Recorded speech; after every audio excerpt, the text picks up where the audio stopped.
everyone said horror films were dead. People don't like them anymore, don't want to see them.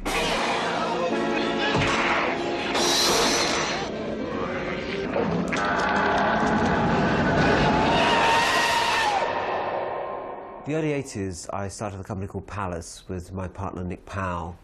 We're all in our early 20s, we're all film nuts.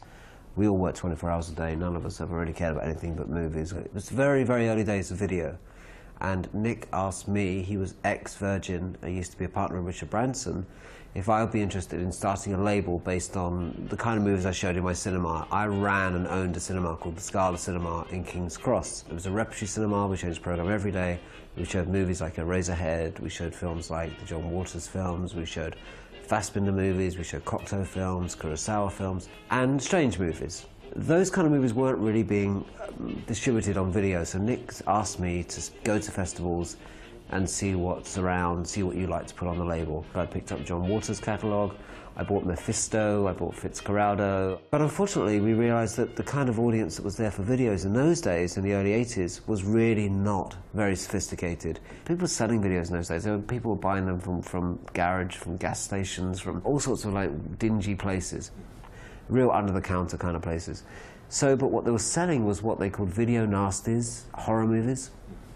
So I started looking at a lot of this stuff in LA. It was called Book of the Dead, and that was its first screenings in Michigan, were as Book of the Dead. They came out to Hollywood and tried to sell it to studios out here. In most cases, they couldn't even get people to look at it. New Line made them an offer, but the offer wasn't very good. No money up front at all, and worldwide rights in perpetuity. First saw The Evil Dead at a thing called the American Film Market, which happens in Los Angeles once a year, where American independent filmmakers try to find distributors for their films. AFM, they showed trash. I mean, in the early days, it was really trash.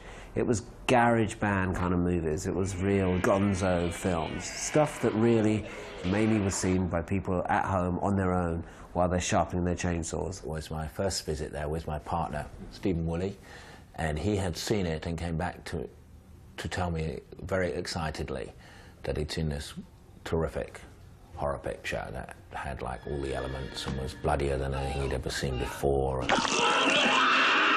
I watched the picture, and first I was quite startled at the graphicness of the violence. It was a little scary. It was like, oh my God, that, you know, really was sort of hitting these ghouls with iron bars.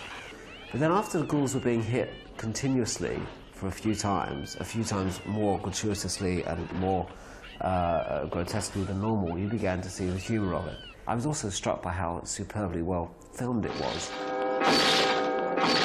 Especially the camera work, and especially the editing. And the sound effects.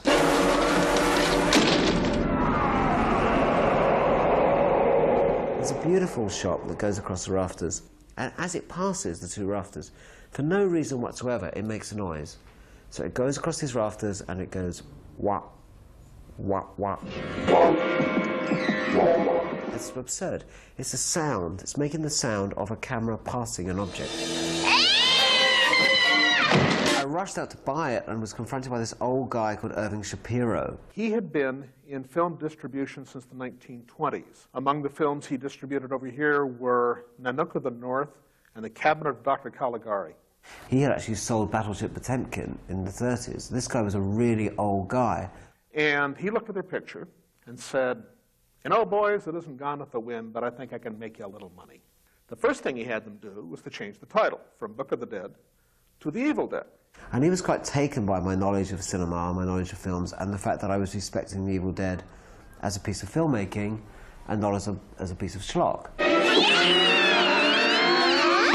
He named a price. I went to Nick and said, "Okay, I want us to buy this horror film, The Evil Dead." Nick went to see it and was duly horrified. It made me jump, it made me laugh. It frightened me insofar as a 30-year-old adult can be frightened by a film. You know, up with Chainsaw Massacre, but had a sense of humour and had great camera work.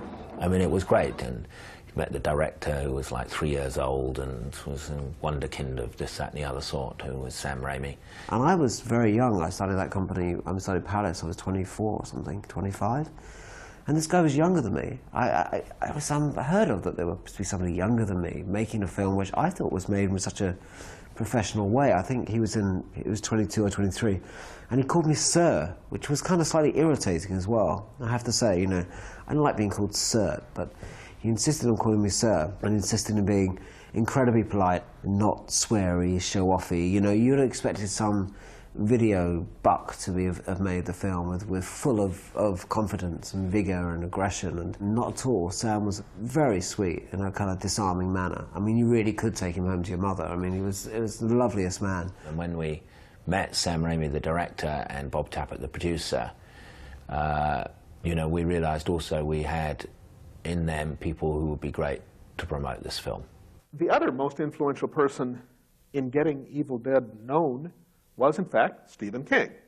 King met Sam at first thinking he was a busboy, and then saw the film, and King says, "I blew him out of the back of the theater."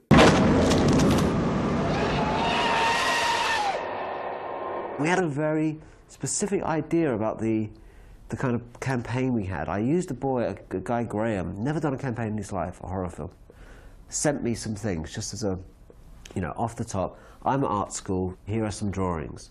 And he did some drawings of old horror movies that were done in a particular style. And it was a terrific poster, and Graham's first poster. You know, this kid has never done a poster in his life. That was the kind of decision we were making on The Evil Dead. It wasn't just the film itself, it wasn't us cashing in on a movie that we could do a few videos on. It actually established what Palace became.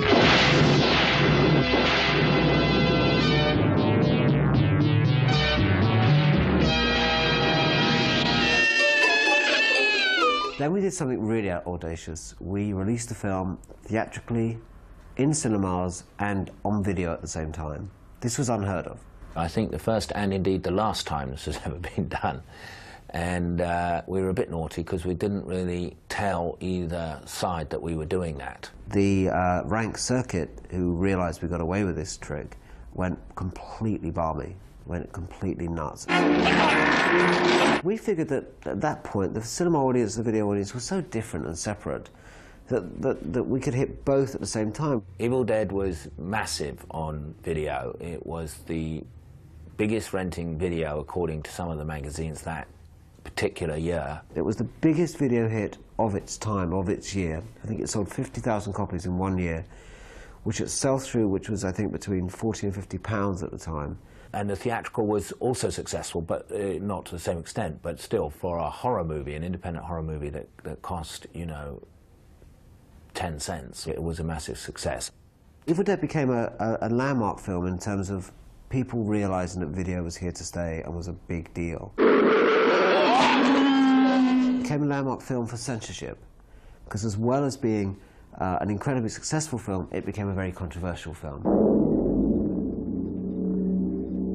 The first thing I recall hearing was various shops calling up our people and reporting that they had received notices of one sort or another from the public prosecutor's office. And certainly a lot of dealers and wholesalers were being raided. It appeared on the list with another 10 video nasties, and we got swooped up with a bunch of other video nasties, including titles like The Burning, Driller Killer, SS Gestapo. I mean, titles that were pretty much more out there than The Evil Dead was. Unlike some of the other movies that have been labelled video nasties, you know, this was clearly a fantasy film. You know, the undead and weird-looking incarnations, and therefore, in a way, not nasty. But I've never been a believer in censorship for anybody who is of age. I'm not very pro-censorship. After we lost some of the early cases in small villages because we just weren't able to respond to them quick enough, put our defence together and get out there. Nick really put himself on the line by testifying for the film. We went to this strange court somewhere in East London for this test case. I took one look at the jury and I thought, we're going to win this, because they were clearly ordinary, as you'd expect a jury to be, you know, ordinary, straightforward working people. Those kind of people believe that they should select their own entertainment as adults. What happened was that, first of all, it was clear the jury hadn't seen the film, so arrangements were made to show them the film. God knows what they thought. Jesus Christ. Sam had to fly to England to testify without any sleep. He arrived in England, took a train up north wherever they were having the trial, sat in the courtroom, and the lawyer said, well, the director is here. He can say a few words. And the judge said, we don't need to hear from the director. So Sam got back on the train and came back on the plane and came back to the States without having testified. It was that the judge, you know, summoned us over and said he had watched the film and he didn't think there was a case for us to answer. Video, as I say, boomed so big so quickly that when it was this sort of annoying little thing, what, you know, sort of like, you know, it was just like, oh, it will go away, oh, it's just, it doesn't matter, who cares, it's just a bunch of perverts. And suddenly when Evil Dead hit so big, and suddenly the cinema chain's going, whoa, what's happening here? How many units of that have they sold of that? But this is a respectable film, we're showing it in our cinemas, this is crazy, we've got to protect our industry, we can't let these little guys make money. And, you know, when Star Wars and all the other movies being released on video, and suddenly the majors are saying they're making money, it was kind of a slight suppression of the independents. So on one hand, it was partly a censorship thing, but I think more importantly, it was how the majors wrested control again. Okay, let's arrest some of them. Let's get them banged up. What happened was they introduced the Video Recordings Act. But a lot of smaller companies got whacked, you know, into the ground because of that Video Nasties Bill. And it took some time before The Evil Dead was given a video certificate under the new act. After the success of The Evil Dead, we had always had, as a company policy, an attitude towards filmmakers. We wanted to encourage filmmakers to feel that we were part of their family and they were part of ours. So we wanted Sam's next films. I mean, you know, that was it. It was a big success with Evil Dead 1. You know, we wanted Evil Dead 2 not simply to court controversy, but because we saw him as a filmmaker and part of our family.